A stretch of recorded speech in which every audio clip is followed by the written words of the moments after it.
if you're buying a lot of these waters, you probably have a lot of these guys lying around. You might know that you need to break up all the loops so that no animals can get stuck. They think this is food in the landfill and they get their heads stuck in it. The fastest way is to fold this. Now all you have to do is go 1, 2, 3,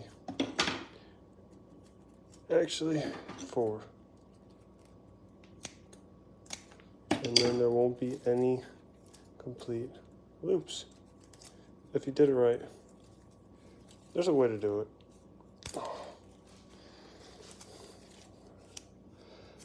Anyways, I'll get plenty of practice in this lifetime.